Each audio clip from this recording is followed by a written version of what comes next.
We are not sweating in our kitchens this summer, so we're doing a no sweat slow cooker series where we cook everything in the slow cooker and don't turn our ovens on. Today is a little bit of a bonus recipe. We're going to be doing some barbecue chicken to go with our baked potatoes. Good old green light slow cooker for the chicken. I've got some chicken tenders that I'm going to put in here. If you've never had Bill Evans chicken, it is so good. And then I'm gonna add some Carolina Gold barbecue sauce from Trader Joe's right over the top. Super simple. I'm gonna do about half the jar because I want to have a little extra for drizzling later. My top on. I'm gonna set this to low for 6 hours and then it'll kick over to warm. And that's what it looks like. We're home.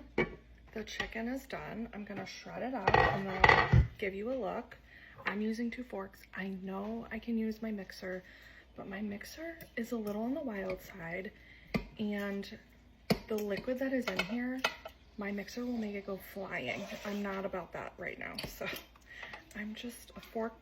2 forks works totally fine for me.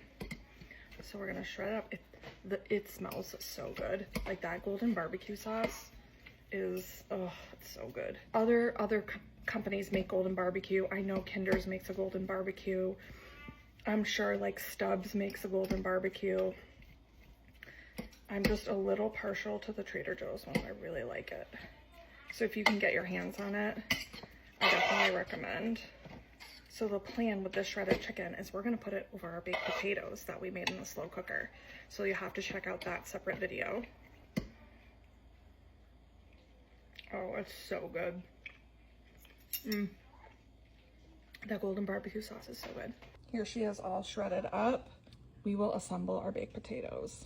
I definitely needed some help to eat all these baked potatoes and chicken.